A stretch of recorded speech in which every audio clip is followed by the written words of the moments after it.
কেউ যদি মাদকের সাথে যুক্ত থাকে তাহলে এলাকায় তাকে দাফন করা হবে না, তার জানাজায় এলাকাবাসী যেতে পারবে না, তার দাফনের কাজে মসজিদের খাটিয়াটি ব্যবহার করতে পারবে না এবং তিনি যদি মাদকের সাথে যুক্ত থাকেন এই তথ্যটি এলাকার মধ্যে প্রমাণিত হয় তাহলে তার বাসার কোনো অনুষ্ঠানের মধ্যে কেউ অংশগ্রহণ করতে পারবে না। এছাড়াও পুরো সমাজ থেকে তাকে বয়কট করতে হবে, মানে সেই এলাকা থেকে তাকে বের করে দিতে হবে। এইভাবেই একটি মসজিদের মধ্যে কঠিন সিদ্ধান্ত নেওয়া হয় মাদকের বিরুদ্ধে। বলা হয় আইন শৃঙ্খলা বাহিনী বা প্রশাসন একাই পারবে না এই মাদককে নির্মূল করতে, সেই সাথে আমাদের সবাই ঐক্যবদ্ধ হতে হবে। পরিবার, সমাজ সবাই যখন একত্রে থাকবো তখনই এই মাদককে নির্মূল করা যাবে। এই তথ্যটি ইতিমধ্যেই সমাজের মধ্যে এক নতুন সভ্যতার বিস্তার ঘটিয়েছে।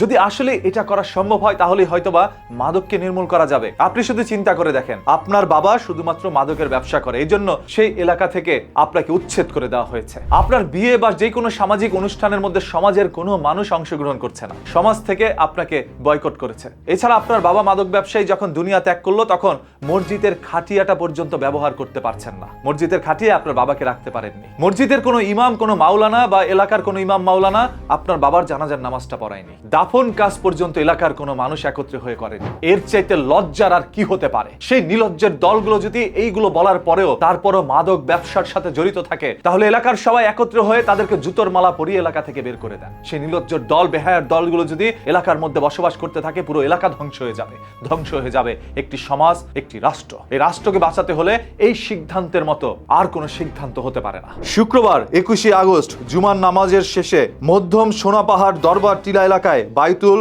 শরফ জামে মসজিদে আয়োজিত এক বিশেষ আলোচনা সভা থেকে এই সিদ্ধান্ত নেওয়া হয়। স্থানীয় মসজিদ কমিটি, মুসল্লি ও এলাকায় সচেতন সমাজের যৌথ উদ্যোগে এই কর্মসূচি ঘোষণা করা হয়েছে। একটি মসজিদের মধ্যে জুমার নামাজের শেষে ওই এলাকার সকল মুসল্লিরা একত্রে হয়ে যখন এমন একটি সিদ্ধান্ত নিয়েছে তখন সেই সিদ্ধান্তের সাথে সহমত পোষণ করেছে ওই মসজিদে থাকা সকল মুসল্লিরা এবং এলাকাবাসীও তাদের সাথে ঐক্যবদ্ধ হয়ে এই অভিযানে নেমেছে। এলাকার মধ্যে যদি কোনো মাদক ব্যবসায়ীর সন্ধান পাওয়া যায় এবং তাকে ধরা যায় এবং সেটার যদি প্রমাণ হয় তাহলে এলাকা থেকে তাকে বয়কট করে দেওয়া হবে, মানে উচ্ছেদ করে দিবে এলাকা থেকে। আমি মনে করি বাংলাদেশের প্রতিটি মসজিদে জুমার নামাজের পর এমন একটি সভা বসানো দরকার যেখানে এলাকার গণ্যমান্য সকল ব্যক্তিরা ওই সবার সাথে ঐক্যবদ্ধ হয়ে মাদকের বিরুদ্ধে এইভাবে অভিযান চালাক। একজন মাদক ব্যবসায়ীর শেষ পরিচয় হচ্ছে সে একজন মাদক ব্যবসায়ী, সে এই দেশ ধ্বংসকারী। এই দেশ ধ্বংসের জন্য একজন মাদক ব্যবসায়ী সব থেকে বড় ভূমিকা রাখে। এই পুরো সমাজ, আজ এই দেশের যত বড় বড় অপরাধগুলো সংঘটিত হচ্ছে তার পিছনে একজন মাদক ব্যবসায়ী মূলত কারিগর। সেই কারিগরের মাদকের কারখানা যদি বন্ধ করতে পারেন তবেই ফিরে আসবে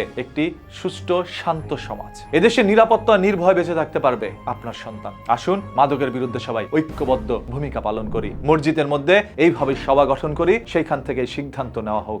একজন মাদক ব্যবসায়ী যতই ক্ষমতাশালী হোক না কেন, এলাকার সকল জনগণ একত্রে থাকলে সে আপনাদের কাছে একটি তুরির মতো মামুলি বিষয়। তার পিছন থেকে যদি কেউ মাদক দিতে আসে তাকেও ধরে এলাকার সালিশে উত্তম মাধ্যম দিয়ে আইনের হাতে তুলে দেন। আদারওয়াইজ এই মানুষ বেশি জানোয়ারগুলোকে কখনোই নির্মূল করতে পারবেন না। প্রতিদিনের ঘটে যাওয়া এই সকল ঘটনা, দুর্ঘটনা, লুকোনো সত্য জানতে পেজটাকে এখনই ফলো করে রাখেন।